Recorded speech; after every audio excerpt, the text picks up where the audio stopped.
Hoy nos toca el capítulo 9 de Apocalipsis y este capítulo trata del juicio sobre la tierra que viene en el periodo de la gran tribulación y son el de las últimas tres trompetas. El domingo pasado vimos cuatro trompetas y ahora nos tocan las últimas tres.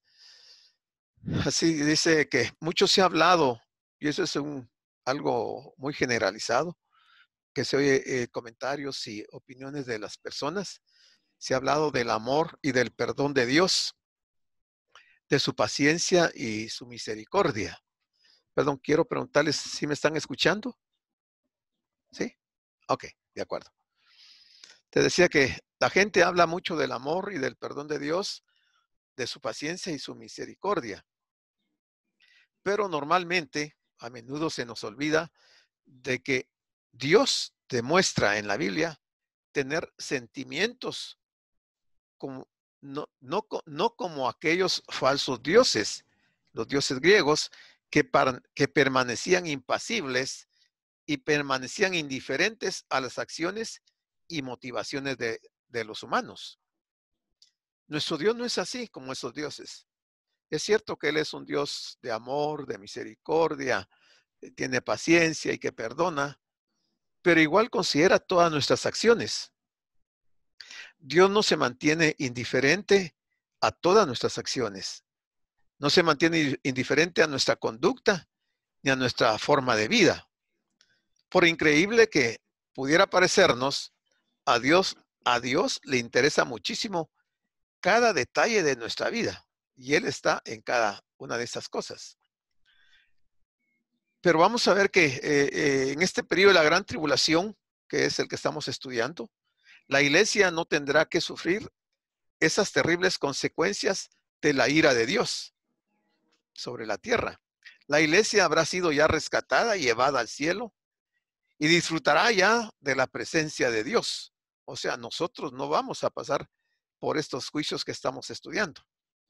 Los ayes que vemos aquí en este capítulo marcan el inicio de la parte más intensa y dolorosa del periodo de la gran tribulación, que podría corresponder a los últimos 3,5 años de la semana número 70, descrita por el profeta Daniel, que probablemente serán los años más oscuros de toda la existencia humana, los más oscuros. Queremos aclarar que enfrentamos un pasaje, tanto yo diría que desde el capítulo número 6 hasta el capítulo número 22, estamos enfrentando pasajes que son difíciles de interpretar, por lo que vamos a tratar de ser especialmente un poco cautos y no dogmáticos. Muchos reconocidos intérpretes de la Biblia coinciden en las líneas principales, pero no en los pequeños detalles. Y tampoco nosotros o yo no pretendo ir más allá de lo que está revelado y lo que el Señor ha mostrado a través de diferentes líderes de la iglesia. Entonces, entrando ya al capítulo 9, el versículo 1, dice que el quinto ángel tocó la trompeta. Recuerden que estas son las últimas tres trompetas, la quinta, la sexta y la séptima.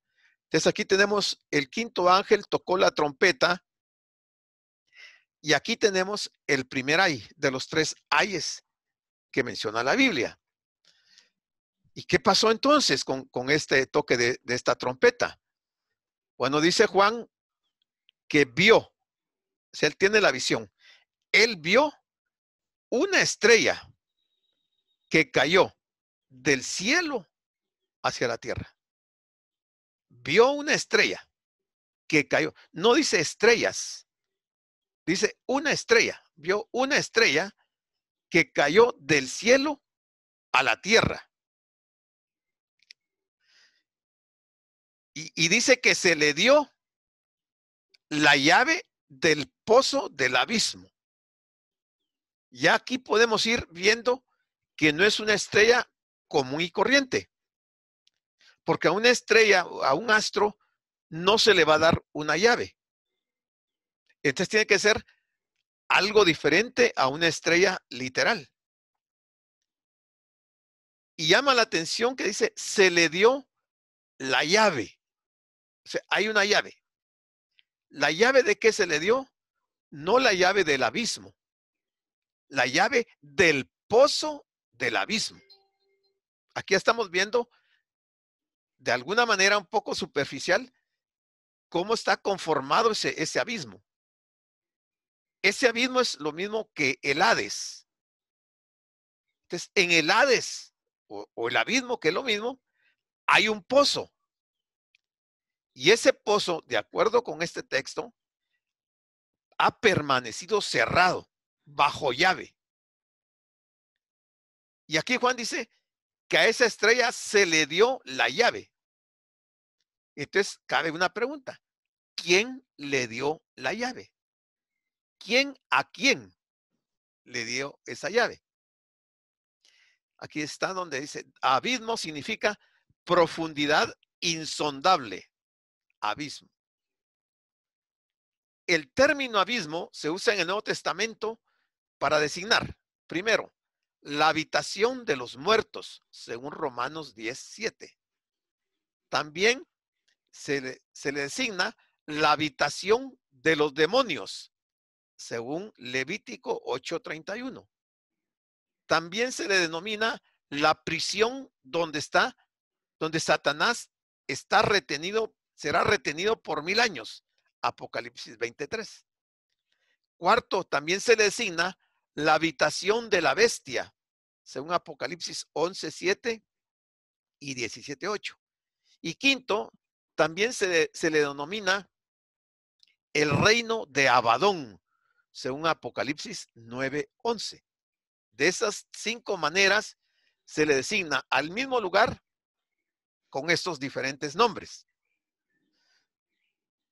Apocalipsis 1:18 dice, y el que vivo y estuve muerto, mas he aquí que vivo por los siglos de los siglos. Amén.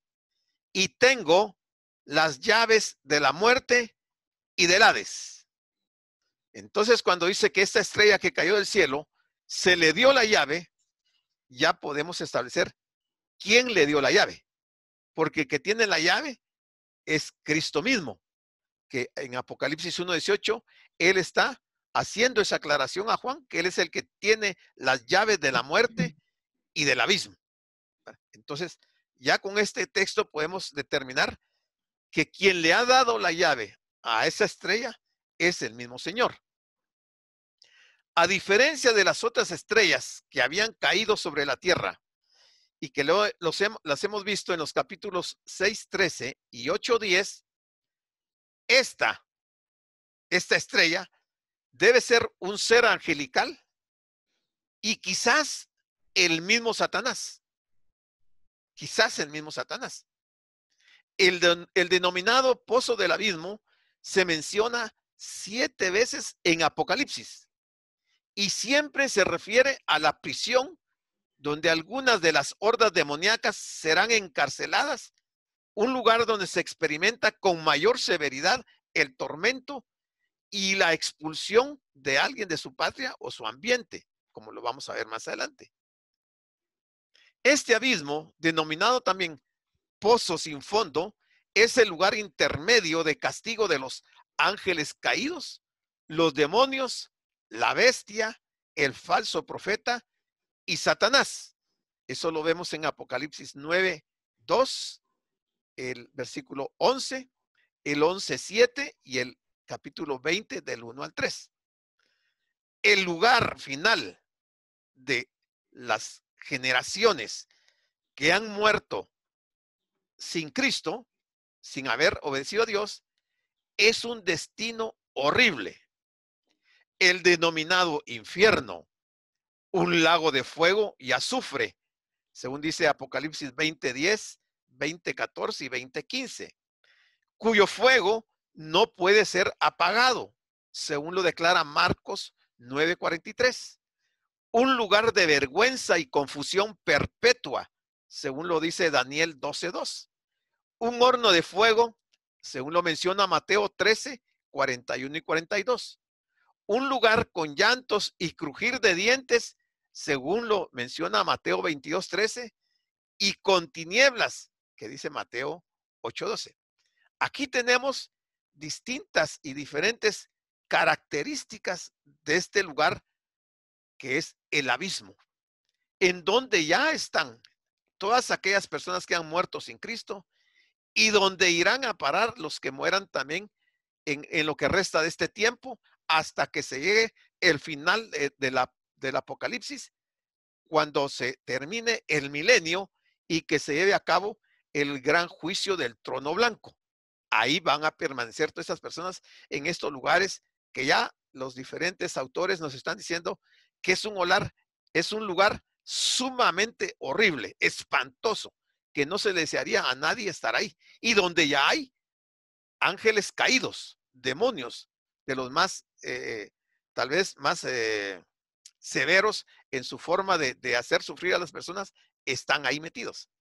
Isaías capítulo 14, versículo 12 dice: ¿Cómo caíste del cielo, oh lucero, hijo de la mañana? Cortado fuiste por tierra, tú que debilitabas a las naciones. Jesús dice que veía caer del cielo como un rayo a Satanás, según Lucas 10:18.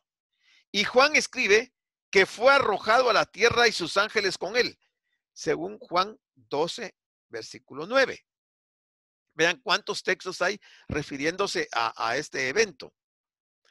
Judas 1:13 nos dice: fieras ondas del mar que espuman su propia vergüenza, estrellas errantes para las cuales está reservada eternamente la oscuridad de las tinieblas.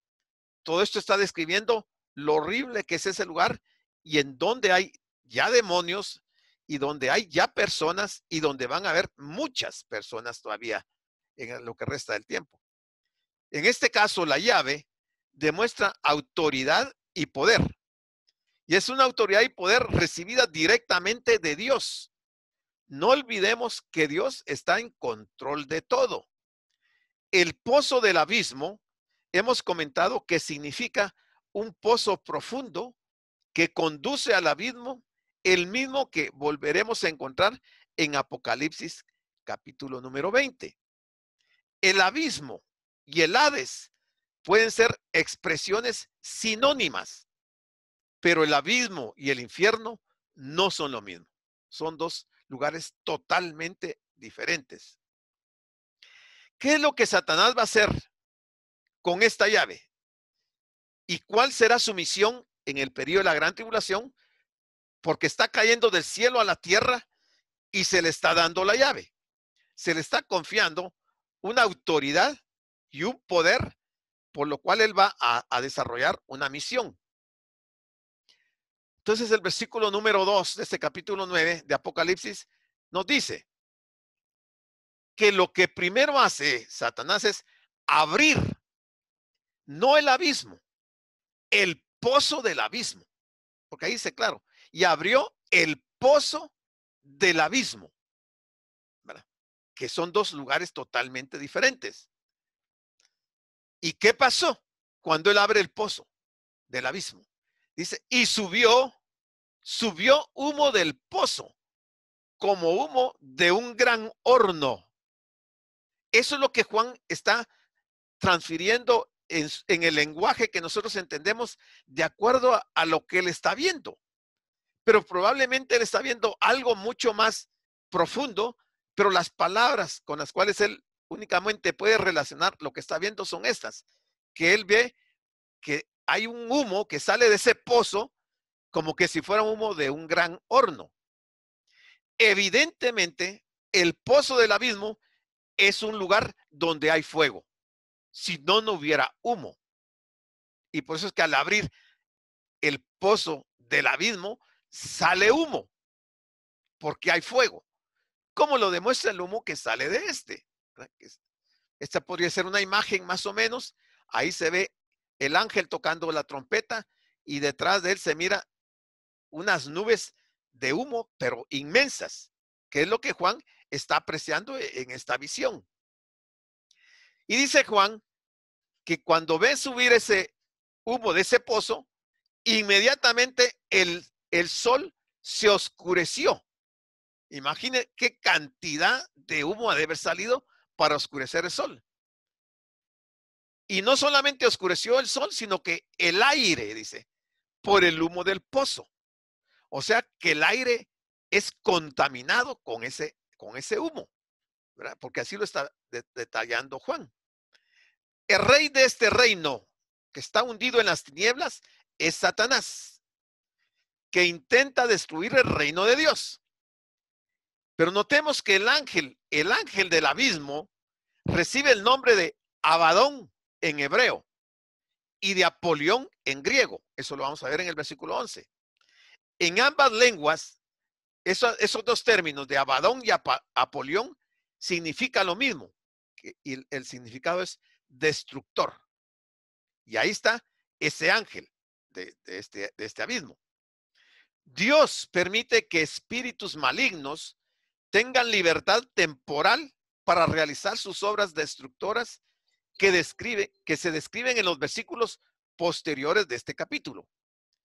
Dios envía a los innumerables ángeles caídos al abismo, donde esperan el día del juicio, según Lucas 8:31, 2 de Pedro 2:4 y Judas 1:6. Dios decreta el momento de abrir y cerrar este lugar, pues Dios es soberano, Él lo puede hacer, y aquí se cumple su voluntad y sus propósitos. En este caso, un juicio terrible, cual nunca ha habido sobre la tierra. Este enorme horno sirve para describir el infierno mismo, del que salen nubes de humo para oscurecer la luz del sol y contaminar el aire, haciendo tal vez no imposible, pero difícil respirar por la contaminación. El mal es como una densa nube que convierte el mundo en tinieblas y sofoca a todos los que respiran su aire contaminado. Pero el mal mismo opera solo con permiso de Dios, con permiso divino. Sale, aumenta y se opone a todo lo que es verdadero, puro, bueno y admirable. El versículo 3 nos dice, y del humo, oiga, y del humo salieron langostas. O sea, Juan los ve como langostas, pero no son langostas.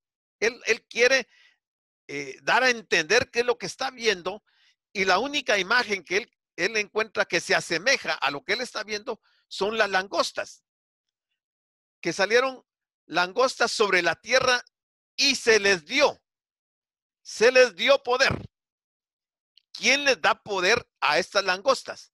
No es Satanás, es Dios mismo, porque Él es el que tiene el control de todas las cosas. Les dio poder, como tienen poder los escorpiones de la tierra, dice. Aquí ya empieza a describir Juan algunas características de estas langostas y cuál va a ser su función en este caso. Debemos ver a las fuerzas espirituales que actúan en el mundo de los no regenerados, de los malvados, fuerzas que se simbolizan con estos monstruos del reino infernal. La octava plaga de Egipto, porque esto ya había ocurrido en una ocasión, y hace muchos años, según nos describe Éxodo 10, del 13 al 15, se refiere al poder destructor de las langostas que devoraron todo lo que había crecido en los campos y dejó desnudos los árboles. Eso lo vemos en Éxodo 10, 13, 15, pero también en Joel 1, 4 y Joel 1, 6 y 7. Las langostas de este versículo son totalmente diferentes a las langostas de Éxodo. Porque estas langostas, las que estamos hablando en el capítulo 9 de Apocalipsis, provienen del humo infernal que sale del abismo. Y estas langostas no devoran la hierba verde, ni devoran las plantas ni los árboles. Lo que sí hacen es que atacan o van a atacar a las personas que no forman parte del reino de Dios. Y también van a atacar a los incrédulos con los aguijones de escorpiones con que están provistas. Entonces dice el versículo 4, Juan dice que a estas langostas se les mandó o se les ordenó. ¿Quién? Definitivamente el mismo Señor. Se les ordenó que no dañasen a la hierba de la tierra. O sea que podían dañar a la hierba, pero se les dice que no dañen a la hierba de la tierra, ni tampoco a cosa verde alguna. No pueden dañar algo que sea verde, algo que sea de la naturaleza, ni a ningún árbol. No pueden dañar a ningún árbol, esta clase de langostas. Entonces, ¿a quién deben de dañar? Sería la pregunta. Dice, sino solamente a los hombres. Aquí entran hombres y mujeres, tanto niños como ancianos, adolescentes y de toda clase de edad. Solamente a los hombres que no tuviesen el sello de Dios en sus frentes. Recordemos que la iglesia actualmente está sellada por el Espíritu Santo, pero la iglesia no va a pasar por la gran tribulación. Cuando esto suceda, la iglesia ya habrá sido levantada al cielo. Pero en el periodo de la gran tribulación se va a sellar a los creyentes de ese tiempo. Y entonces estas langostas van a dañar a los que no tengan el sello de Dios en sus frentes. No se refiere a al sello de la bestia. Este es un sello totalmente diferente. Es el sello de Dios con el cual Dios va a preservar a los suyos en el periodo de la gran tribulación.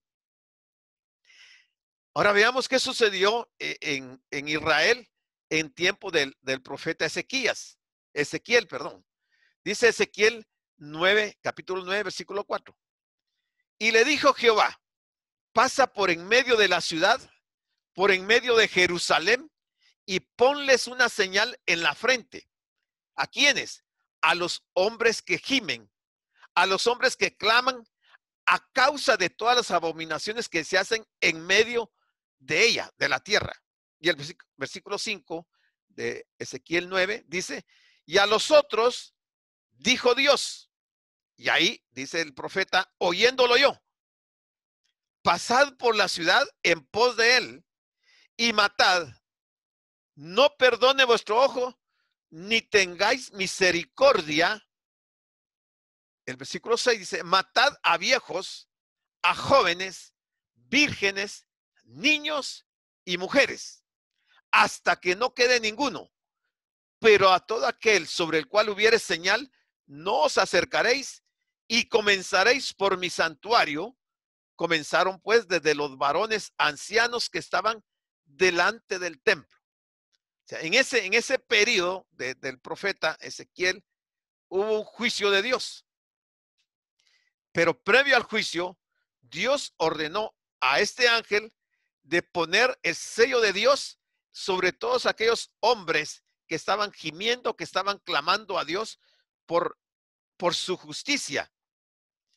Y después de que estos fueron sellados, Dios le dijo a los ángeles de ese periodo que mataran viejos, jóvenes, vírgenes, niños y mujeres. Uno se podría preguntar, ¿pero qué culpa tenían los niños? ¿Qué culpa tenía mucha gente? Simplemente no habían creído en Dios. Y el juicio de Dios había llegado. Eso mismo es lo que está declarando algo paralelo. Está declarando Juan que va a ocurrir, según el capítulo 9 de Apocalipsis, en el periodo de la gran tribulación. Y sigue diciendo Ezequiel, no os acercaréis y comenzaréis por mi santuario. O sea, que el juicio va a comenzar por la casa de Dios. O sea, nadie va a quedar exento de ese juicio. O sea, ahí no va a haber ninguna justificación para decir, es que yo no sabía, es que nadie me advirtió, es que nunca me comentaron acerca de esto, porque la Biblia está al alcance de todo el mundo. Entonces, estas criaturas que salen del abismo son de aspecto demoníaco y realizan acciones demoníacas, pero pueden actuar solo cuando Dios les da el poder de picar como escorpiones. Y deben de hacer lo que Dios les dice, atacar a quienes carecen del sello en la frente. No pueden afectar a ninguna otra persona. Solo a los que no tengan el sello de Dios van a ser el blanco de estas criaturas que son demonios que están saliendo del pozo del abismo, del infierno mismo, podríamos decir. Las langostas se reproducen en lugares desiertos e invaden y devoran cultivos. las langostas normales, terrenales. Estas langostas dice que viajan en columnas de 30 metros de profundidad y hasta 7 kilómetros de ancho, de frente. Cuando aparece una nube de langostas es como que si hubiese habido un eclipse de sol y no pueden verse grandes edificios a una distancia de 50 metros. La destrucción que causan es increíble. Cuando han pasado por un área, no queda, pero ni señales de la hierba. No queda absolutamente nada. Lo devoran todo. Las langostas, los animalitos. Pero estas langostas que están saliendo del pozo del abismo son diferentes. Y no es Satanás, sino Dios quien está mandando estas langostas. Porque otorga autoridad y establece los límites, al mismo tiempo que protege a los suyos de todo daño espiritual, según lo vimos ya en Ezequiel 9, de versículos 4 al 6. Entonces dice el versículo 5, y les fue dado, o sea, ahí dado es ordenado. ¿Quién les dio o quién les ordenó? El que está abriendo los sellos del libro que Juan vio en el capítulo número 4. Cuando Juan está llorando porque no había quien fuera digno de abrir el libro, de abrir los sellos, hasta que le declaran a Juan que hay uno y que era el Cordero, o sea, Cristo mismo. Entonces, como él está abriendo los sellos, él es el que les da o les ordena a estas langostas no que los maten en este caso, no que los maten a los que no tienen el sello de Dios en sus frentes, sino que los atormenten por 5 meses. No los van a matar en ese momento, sino que solamente los van a atormentar durante 5 meses. Y dice que el tormento de estas langostas, de estos demonios, era como, no es como el escorpión, como escorpión cuando hiere al hombre. Así va a ser el tormento. Esto nos recuerda que Dios permitió que Satanás causara daño a la carne y a los huesos de Job, pero que respetara su vida. Porque Dios es el que establece los límites para el poder de Satanás. Eso está en Job 2, del 4 al 6. De igual manera, en la semana 70, el Señor está poniendo términos y condiciones a esas langostas para dañar a los hombres, a los que no tienen el sello de Dios. Y los van a hacer sufrir durante un periodo de 5 meses. No van a morir. La gente querrá morir, buscará la muerte, pero la muerte se va a apartar de ellos, porque tienen que pasar por ese proceso de sufrimiento de 5 meses. La víctima de un escorpión dice que se retuerce en agonía, le produce en muchos casos espuma en la boca, rechinan sus dientes por causa del dolor del piquete de un escorpión. Dios utiliza la maldad de Satanás para castigar a pecadores y para llamarlos al arrepentimiento. O sea, que en este castigo aún podemos ver la misericordia de Dios, porque como el hombre no ha querido creer y se encuentra ya en ese proceso de los juicios del Apocalipsis, todavía les está dando oportunidad de arrepentimiento para que no sigan sufriendo los otros juicios que vienen. Pero vamos a ver cómo reacciona la gente. Apocalipsis 9:6 dice, y en aquellos días, o sea, en la gran tribulación, los hombres buscarán la muerte, pero no la hallarán. Van a ansiar morir, pero la muerte va a huir de ellos. ¿Por qué los hombres van a buscar la muerte y van a desear morir? Por el tormento que les están causando las langostas, los demonios que han salido del pozo del abismo. O sea, es algo tan espantoso que la gente buscará morir. Quizás algunos se tirarán de los puentes y van a quedar vivos. Quizás alguien se disparará con un arma de fuego y va a quedar vivo. Quizás tomarán algún veneno y van a quedar vivos. No van a morir, porque dice que la muerte va a huir de ellos, porque tienen que pasar por todo el proceso. Pero Imaginemos qué grado de sufrimiento estarán pasando para que estén ansiando, deseando la muerte. Va a ser algo espantoso. Las consecuencias de rechazar a Jesucristo serán en parte estas, pero al final las consecuencias van a ser eternas. Entonces, el versículo número 7 nos dice, aquí Juan va a describir el aspecto de las langostas. Y dice, el aspecto de las langostas era, primero, semejante a caballos. O sea, no son langostitas pequeñas como saltamontes. Dice, semejantes a caballos, pero no un caballo común y corriente, caballos preparados para la guerra. O sea, es lo que Juan está viendo, es la forma en que él puede describir a estos seres infernales. Esta sería una imagen de un caballo preparado para la guerra. O sea, Juan está viendo a las langostas como ese caballo, con una coraza. Es la forma que él tiene para describir a los demonios que él está viendo que están saliendo del pozo del abismo. Dice que en las cabezas tenían como coronas de oro. O sea, tienen cabezas y tienen coronas de oro. Y uno sabe a quién se le pone corona. No todas las personas pueden ostentar una corona. En el mundo infernal tampoco todos los demonios tienen corona, pero estos sí tienen corona. Lo que nos dice el grado de jerarquía en el mundo espiritual que tienen estos demonios. O sea, no son simples demonios, son de las jerarquías más altas, de las más grotescas, de las más severas. Y entonces Juan está declarando y está detallando aquí cómo son. Dice que sus caras no eran caras de caballos, eran caras como caras humanas, con coronas. Tienen un cuerpo como de un caballo acorazado. El hecho de tener rostros como de hombre habla de que no se está describiendo a seres irracionales, sino que se está describiendo a criaturas inteligentes.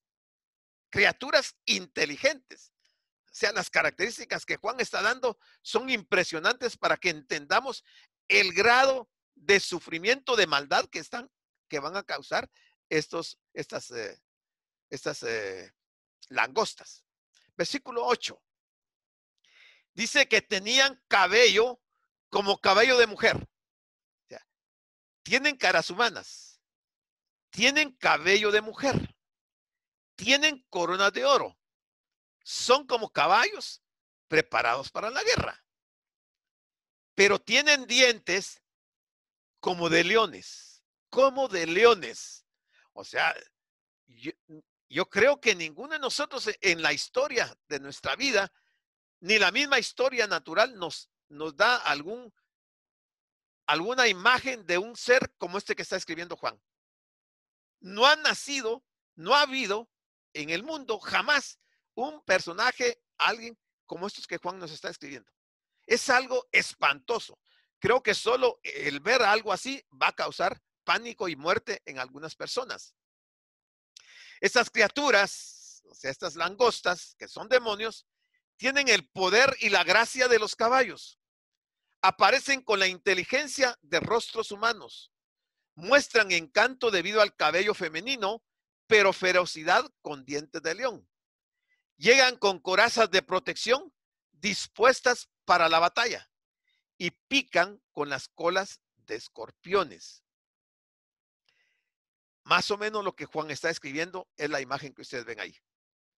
Ustedes ven ahí un caballo, un cuerpo de caballo, las patas de caballo, le miran la cola, es una cola de escorpión, tienen alas, tiene pelo largo y se le ve en la boca los colmillos como de un león. O sea, ver eso es espantoso. Sin embargo, va a ser la experiencia para aquellos que se queden para la gran tribulación. Tendrán entre algunas de los otros sufrimientos que soportar a esos seres infernales. Dice el versículo 9, tenían corazas como corazas de hierro. como corazas de hierro. Las corazas como de hierro sugiere que estos demonios hacen acto de presencia en la tierra como un ejército invencible y preparado para el combate. O sea, están preparados para asumir lo que se va a vivir en ese periodo. Nadie en la tierra puede enfrentarse a esos ataques malvados que intentan causar un daño indescriptible sobre la raza humana.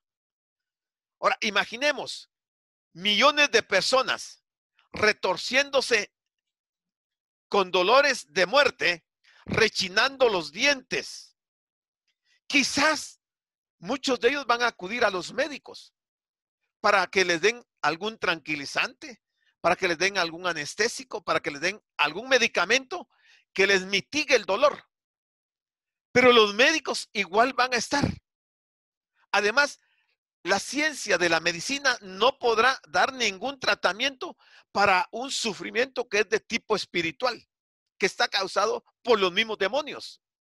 Entonces esas pobres gentes en su desesperación van a acudir a los médicos, quizás otros van a acudir a los hechiceros, a los brujos, a alguna persona para buscar alivio, para buscar ayuda, pero nadie se los va a poder dar. Van a tener que pasar indefectiblemente por ese proceso. Pero solo los que tienen el sello de Dios en la frente podrán resistir y evitar los ataques de esos monstruos infernales. Solo los que tengan ese sello de Dios. La siguiente característica que da Juan en este versículo 9 del capítulo 9 dice, el ruido de sus alas, o sea, tienen alas, era como el estruendo de muchos carros de caballos corriendo a la batalla. O sea, solo el oírlos va a causar también una impresión muy fuerte en las personas de ese periodo. O sea que aquí se está describiendo una batalla inminente que llena los corazones y almas humanas de un pavor y un temor indescriptible. No se puede describir. Por más que yo haga mi mejor esfuerzo en mostrar lo difícil, lo terrible que va a ser, yo no puedo describir esto, porque es algo que nunca se ha visto. Sin embargo, Juan lo está describiendo que va a ocurrir. El versículo 10 dice, tenían colas como de escorpiones. Aquí lo describe. Y también tenían aguijones, que son con los que van a atacar a los que no tengan el sello de Dios. Y en sus colas tenían poder para dañar a los hombres durante 5 meses. Este es uno de los pocos juicios en donde el Señor declara el periodo de sufrimiento, porque en los demás no dice si va a ser un día, una semana, un mes, 2 meses, 10 meses, no dice. Pero en este caso sí, dice que 5 meses, o sea, serían más o menos 150 días de estar rechinando los dientes, de estar deseando morirse, y estarán gritando, lamentando y sintiendo dolores infernales y no van a poder calmarlos. La picadura del escorpión no suele matar a la persona, pero produce un dolor muy agudo por un tiempo limitado. Juan subraya la gravedad del ataque. Indica que el tormento que causan estas criaturas demoníacas es temporal, por 5 meses, es lo que dice acá, ¿verdad? Entonces nos dice el versículo número 11, que estas langostas, estos demonios, que ya describe Juan en los versículos anteriores, tienen un rey. Y ese rey está el día de hoy en el pozo del abismo, porque hasta que abran ese pozo se va a revelar esto.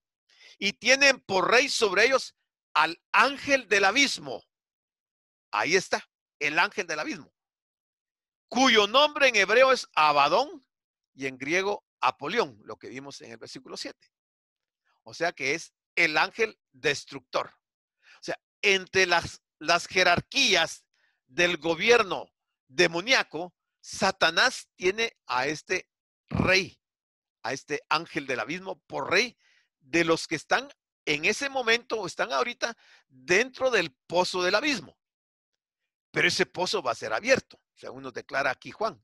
y van a salir de ahí. Por eso es que Juan dice que ve como un gran humo que oscurece el sol y que contamina el aire.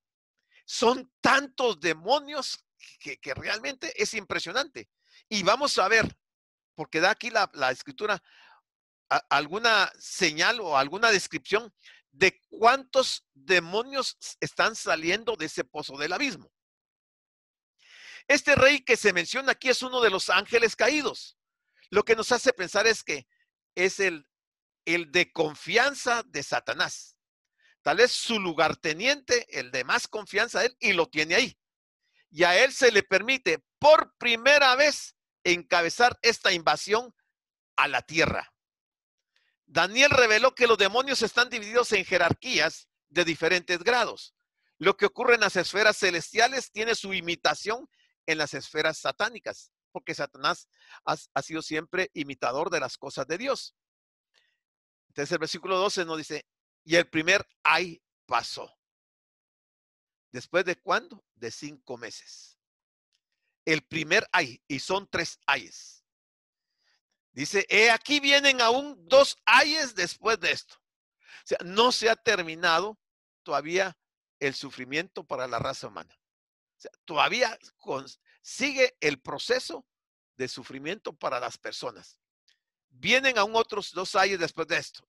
Entonces dice el versículo 13, el sexto ángel tocó la trompeta y oí una voz de entre los 4 cuernos del altar de oro que estaba delante de Dios.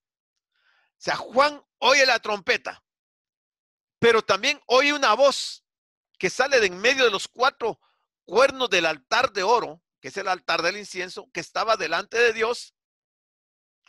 Y uno puede preguntarse, ¿de quién es esa voz? Pues definitivamente que no puede ser la voz ni más ni menos que la de Jesucristo, quien está dando órdenes, quien es el que está abriendo el libro del juicio, los sellos. Debe ser la voz de él. Los cuernos del altar no son los del altar fuera del tabernáculo o templo, sino del altar del incienso frente al lugar santísimo. Este altar estaba cubierto de oro, según Éxodo 31 al 6 y 37 del 25 al 28, que se construyó según el modelo divino que Moisés recibió de Dios en el monte Sinaí, según Éxodo 25, 9 al 40.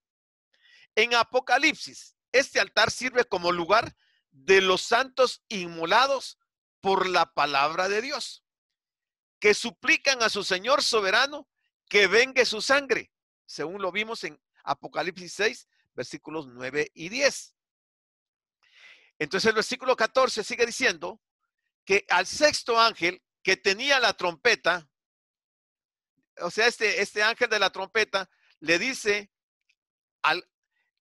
la voz que oye Juan de entre los 4 cuernos, le dice al sexto ángel, el que tenía la trompeta, desata a los 4 ángeles que están junto al gran río Éufrates. 4 ángeles que están junto al río Éufrates. No son los 4 ángeles que están en los 4 puntos cardinales. Son otros 4 ángeles diferentes. Y uno se preguntaría, ¿y por qué están en el río Éufrates? ¿Por qué no están en otro lugar? ¿Por qué no están en el mar Mediterráneo? ¿Por qué no están en cualquier otro río? Están en el río Éufrates. Tiene su razón de ser. Entonces, uno dice, ¿quiénes son esos 4 ángeles? Estos ángeles están atados, no están sueltos, están atados. Evidentemente son ángeles demoníacos, ángeles caídos, ángeles perversos, porque si no, no estuvieran atados. Dios no ata a sus ángeles, Él no ata a sus ángeles, a los que son ángeles que sirven a Dios. Dios ata a los ángeles caídos. Dejarlos en libertad desatará una ola de destrucción en la tierra por esos 4 ángeles. Estos 4 ángeles se encontraban atados y aparte de los demás, creemos que es debido a la peligrosidad y enormidad de sus capacidades de provocar serios daños. Están saliendo toda la humanidad de un sufrimiento de 5 meses de los ángeles caídos que salen del pozo del abismo. Ahora estos 4, aquí ya son solo 4, aquí sí menciona el número. Dice que son altamente peligrosos por la enormidad de sus capacidades de provocar serios daños. Entonces la pregunta es, ¿por qué estaban atados en ese lugar en particular junto al río Éufrates? ¿Por qué? Bueno, busquemos la historia y en la Biblia la vamos a encontrar. El jardín del Edén se encontraba en alguna parte de esa área del río Éufrates. Allí comenzó el pecado de la humanidad. Ahí se cometió el primer asesinato, Caín. Ahí se llevó a cabo la primera guerra. Ahí fue donde comenzó el diluvio y se extendió sobre toda la tierra. Y aquí es donde se erigió la Torre de Babel. Entonces, a esta zona fueron llevados los israelitas a sufrir la cautividad babilónica. Ahí estuvieron. Babilonia fue la fuente de la idolatría. Y aquí tenemos la ola final del pecado que cubrirá la tierra durante el periodo de la gran tribulación. O sea, el Éufrates está en Babilonia. Y Babilonia tiene una historia muy interesante en toda la Biblia. Se considera que el río Éufrates señala la división entre el oriente y el occidente. Napoleón dijo, China es un gigante dormido y que Dios tenga piedad de la generación que lo despierte. Bueno, a estas alturas, el continente asiático ya se ha despertado. Está muy despierto y activo. Ahí en ese continente se encuentra una cuarta parte de la población del mundo. Y si consideramos los pueblos del lejano oriente, entre el río Yangtze-Kiang o río Azul y el río Éufrates, ahí se concentra la mayor población del mundo. Desde la época de Alejandro Magno, el río Éufrates ha sido la franja divisoria entre esos dos mundos. El profeta Zacarías, en su capítulo 5, ubica a Babilonia como el último baluarte de la religión falsa. Y ese será el último baluarte de Satanás. Veamos este contraste. Hasta acá hemos visto, en este libro Apocalipsis, 4 jinetes de Apocalipsis. 4 ángeles que detienen los vientos y ahora 4 ángeles atados junto al río Éufrates. ¿No les parece curioso? Algo está queriendo Dios mostrarnos con esto. Bueno, vamos a seguir adelante. Versículo 15. Y fueron desatados los 4 ángeles que estaban preparados para la hora, día, mes y año. Mire cómo Dios tiene una agenda muy específica. Estos 4 ángeles están preparados para ese tiempo. ¿Para qué? A fin de matar a la tercera parte de los hombres. Aquí sí va a haber muerte. Y no solamente va a ser muerte física, sino que va a ser muerte espiritual, que es más terrible. A matar a la tercera parte de los hombres. Aquí es hombres, mujeres, niños, ancianos y todo. ¿Por qué y cómo morirán la tercera parte de la población mundial? Bueno, los poderes de las tinieblas están dominando por completo sin obstáculo alguno. Van a aniquilar a una tercera parte de la población mundial. Los demonios lo que van a hacer es incitar a que los seres humanos se enfrenten en una guerra y se destruyan entre sí con el armamento más terrible del que disponen. Aquí se va a hacer caso omiso de los tratados y convenciones que han servido de barreras, tratados de paz. Aquí se va a dar el juicio de Dios sobre el mundo que lo ha abandonado a él y ha abandonado su palabra. Veamos entonces que este sexto ángel que toca la sexta trompeta tiene un paralelismo con el sexto ángel de la sexta trompeta, de la sexta copa. O sea, la trompeta, el juicio de las trompetas y las copas. El sexto ángel de cada uno de esos juicios. Veamos ese paralelismo para enviar a 4 ángeles del gran río Éufrates y el 6º ángel que derrama su copa en el gran río Éufrates. El 6º ángel de las copas va a derramar la copa de la ira de Dios en el río Éufrates. Ahí están los 4 ángeles atados según el 6º ángel de las trompetas. Al tocarse esta 6ª trompeta, una tercera parte de la población del mundo será quitada. Ya hemos visto que murieron ya hemos visto en el juicio de los sellos que una 4ª parte de los habitantes del mundo fallece con el 4º ángel, el jinete del caballo amarillo. Murió una 4ª parte, que fueron casi 2.000 millones de personas. Pero aquí va a morir la tercera parte de los que estén después de eso. Con la apertura del sello, dice el capítulo 6, versículo 8. Y ahora una tercera parte es quitada.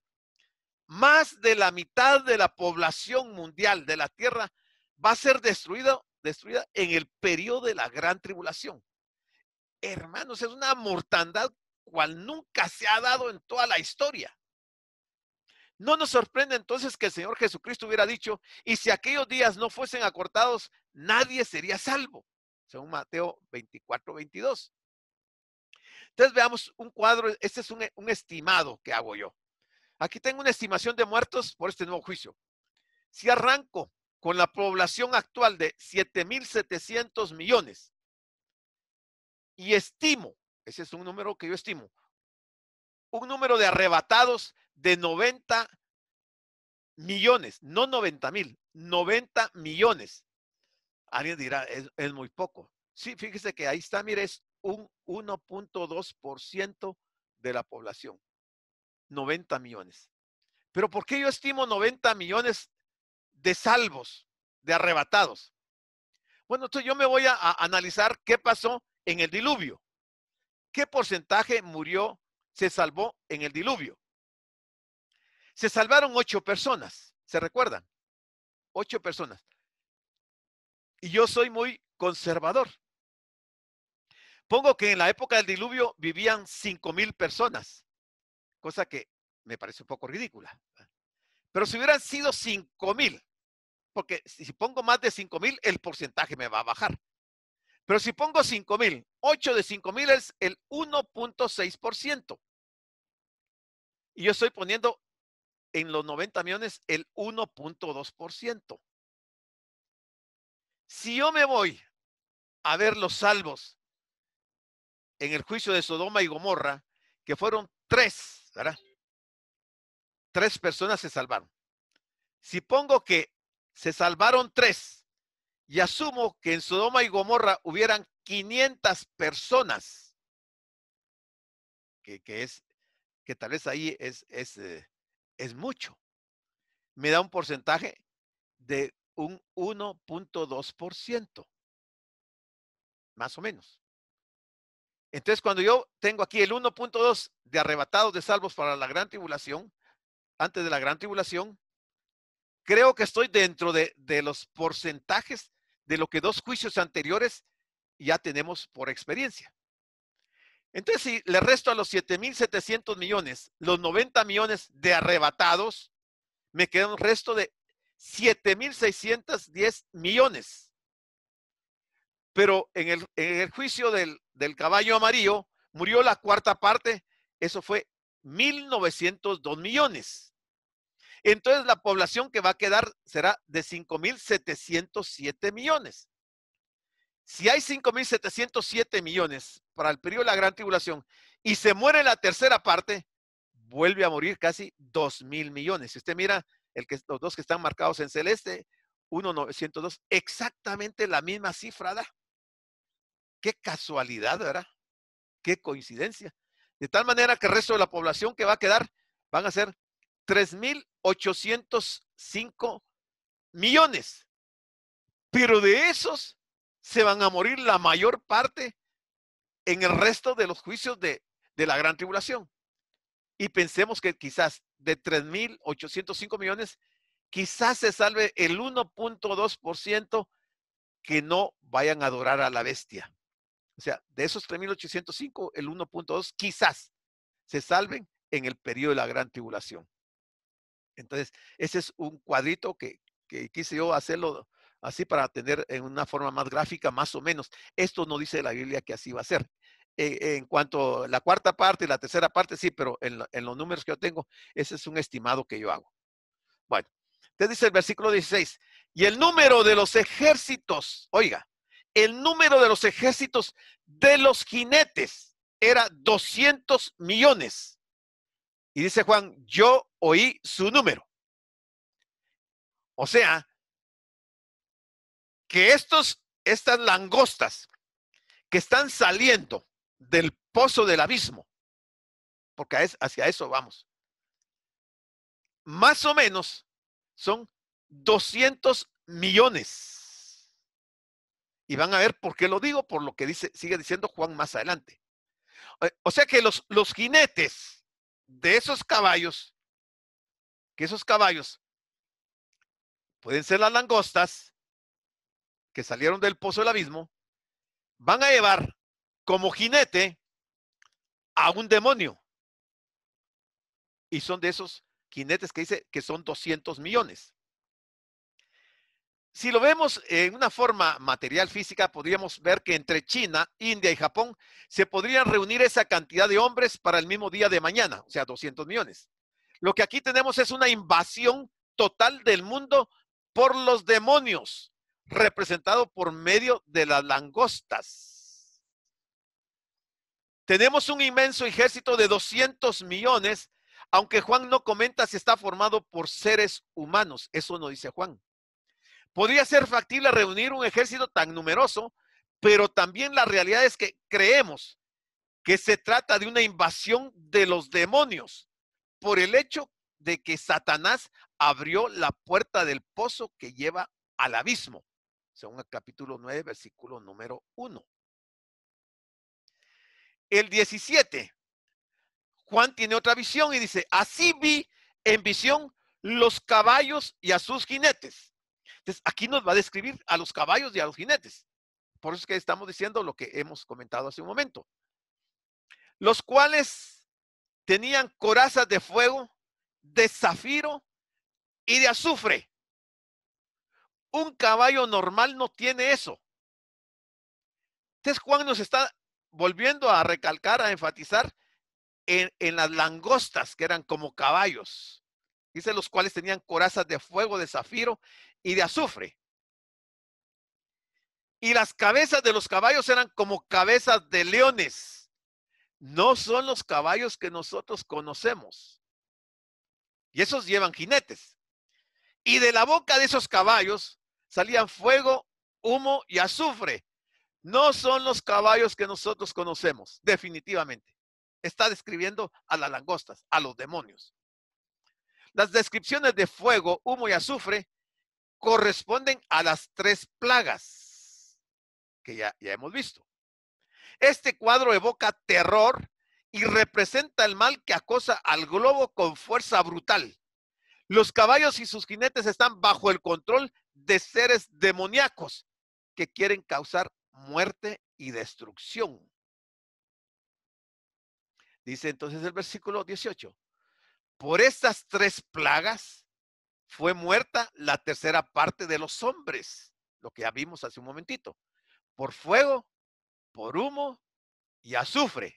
Esas son las 3 plagas que salían de su boca. Aquí tenía yo otra vez nuevamente la forma en que se diezma la población mundial, pero lo voy a pasar rapidito porque esto ya lo expliqué. La población mundial de 7.7 mil millones, los arrebatados el 1.2%, que son 90 millones, los salvos del diluvio, ahí pongo el ejemplo, los que se quedan para la gran tribulación, el cuarto sello donde mueren la cuarta parte, luego quedan vivos 5.705 millones, y con la sexta trompeta que muere la tercera parte, que son 1902 y quedan 3.803 mil millones. Eso ya lo vimos. Bueno, entonces Juan lo que está haciendo es enumerando las 3 plagas que destruyen 1/3 de la humanidad. Son fuego, humo y azufre, que salen de las bocas de monstruos diabólicos. Algunos comentaristas que tienen mucha creatividad dicen que lo que Juan estaba viendo eran helicópteros, que estaban viendo tanques de guerra y que por los cañones salía el fuego y que eso es lo que está viendo. Lo que pasa es que nosotros los seres humanos no estamos acostumbrados a ver a huestes infernales. Y para Dios no es imposible esto. Él nos está corriendo el velo de lo que ocurre en el mundo espiritual. Entonces, la gente quiere darle una explicación, sí son aviones y por eso es que echan fuego por la boca y que no sé qué. Pero aquí dice que son caballos y que están acorazados y que actúan de esa forma. Estos tres elementos naturales son símbolos que representan guerra, desolación y destrucción, que probablemente tenga una relación muy estrecha con el Armagedón, con la guerra del Armagedón. Probablemente. Parece que hay mucha probabilidad de que esto tenga que ver en ese momento, en esto que está escribiendo Juan acá. El 19. Pues el poder de los caballos, estaba en su boca y en sus colas. En la boca y en las colas. Porque sus colas semejantes a serpientes, aquí no dice escorpiones, aquí dice serpientes, tenían cabezas en las colas y con ellas dañaban. Está describiendo huestes infernales. No está describiendo helicópteros o misiles o ametralladoras o tanques. Está describiendo huestes infernales. El escritor relata que el poder para matar a seres humanos radica tanto en la parte delantera como trasera de los caballos, es decir, en la boca y cola. Lo podemos comparar con el versículo 10. Sus bocas en forma figurativa arrojan fuego, humo y azufre, mientras que sus colas parecen serpientes que muerden. Juan no dice que los jinetes de estos caballos maten a seres humanos, sino que los caballos tenían ese poder. El texto pues es sumamente simbólico, de modo que tenemos que pensar en términos de fuerzas demoníacas que reciben autoridad para matar a adversarios de Dios, porque esa fue la comisión. Dice, y los otros hombres que no fueron muertos con estas plagas, o sea, de esa tercera parte, de esos 2,000 millones que acabamos de ver, esos otros hombres que no fueron muertos con estas plagas, ni aún así se arrepintieron. Increíble, ¿eh? Ni aún así se arrepintieron de las obras de sus manos. Es increíble la dureza del corazón de las gentes estando en una situación de sufrir cosas que realmente son insoportables, que no se pueden imaginar. Y dice, ni dejaron de adorar a los demonios, los que quedaron, esos 3,805. No todos, porque sabemos que algunos ahí van a salir salvos en la gran tribulación, ¿va? Pero la gran mayoría no dejaron de adorar a los demonios y a las imágenes de oro, de plata, de bronce, de piedra y de madera, los cuales no pueden ver, ni oír, ni andar. O sea, está describiendo que los que queden después de todo esto van a ser personas total 100% idólatras. Gente que se va a volcar a la idolatría. Y no solamente van a ser idólatras, sino que vamos a ver el resto de lo que dice Juan que van a hacer. Estos versículos finales no se refieren al pueblo de Dios, sino a los pecadores no arrepentidos. Cuando dice ahí, pueblo de Dios son los que están creyendo en el periodo de la gran tribulación. Este pasaje, por tanto, enfatiza no las adversidades, sino los incrédulos recalcitrantes que van a ser de ese periodo. A pesar de la pérdida traumática de la vida, el resto de la humanidad no va a querer arrepentirse por lo hecho. No es porque Dios no les hubiera dado tiempo y razón para arrepentirse. Dios siempre ha anunciado, ha advertido a la raza humana antes de ejecutar un juicio, como nos advierte a nosotros el día de hoy. Nos está advirtiendo no solamente por este libro de Apocalipsis, sino que por otros libros de la Biblia. Sabemos que la iglesia va a ser arrebatada y hay condiciones para la iglesia que deben de cumplirse para no sufrir las consecuencias de que nos quedemos para la gran tribulación. Hemos sido advertidos de una manera sistemática, consistente. Dios nos ha estado hablando de una manera bien clara, de manera que no vamos a poder argumentar aquel día si es que nos quedamos de que Dios nunca nos advirtió, nunca nos dijo. Porque aquí tenemos nuevamente, dice que el Señor va a advertir a estos que se queden después de de esta muerte que van a causar estas huestes infernales. ¿Cuáles son las obras de sus manos que los incrédulos se negaron a abandonar? Son ídolos de hechura humana y sin ningún valor, hechos de oro, plata, bronce, piedra y madera. Y ahí está Jeremías 1:16, 16, 19 al 20, Daniel 5:23, Miqueas 5:13. Los occidentales no suelen adorar imágenes de Buda normalmente o de otros dioses, pero los ídolos son posesiones materiales, en especial el dinero. Mateo 6:24, Lucas 16:13. Son omnipresentes como imágenes visuales de dioses falsos.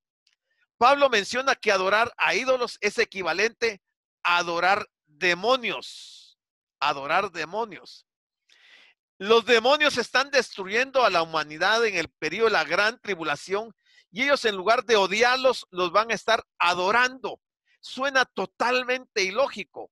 Suena como una locura que quien le está causando daño son los seres a quienes ellos van a estar adorando. Es que suena ridículo.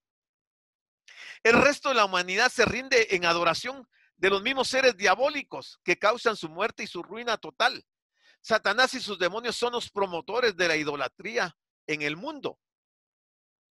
El versículo número 21 nos dice, y no se arrepintieron tampoco de sus homicidios. O sea, va a ser una sociedad que va a tener como práctica normal los homicidios. Imagínese vivir en una sociedad atestada de homicidas. Va a ser terrible. Además de todo lo demás. No se arrepintieron de sus hechicerías. Mire cómo va a ser la condición espiritual de la gente en el periodo de la gran tribulación. Idólatras, homicidas, hechiceros. Ni de su fornicación, ni de sus hurtos.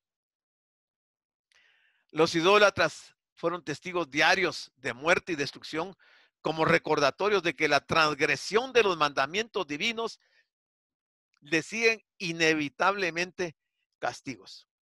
Hermanos, yo solo puedo pensar que lo que va a pasar en el periodo de la gran tribulación para que la gente continúe en sus mismas prácticas es simple y sencillamente como lo que Dios hizo en medio de Egipto. Endureció los corazones de los egipcios, de Faraón, de tal manera que viendo los juicios que estaban llegando, no se arrepentían. Y esa historia se va a repetir en el periodo de la gran tribulación. Entonces yo solo puedo asumir que Dios los ha endurecido de tal manera que van a seguir practicando la hechicería, la idolatría, el homicidio, hurtos y todo lo que aquí describe. O sea, es espantoso. Eso quiere decir que no va a haber oportunidad ya más para ellos, porque no quieren arrepentirse.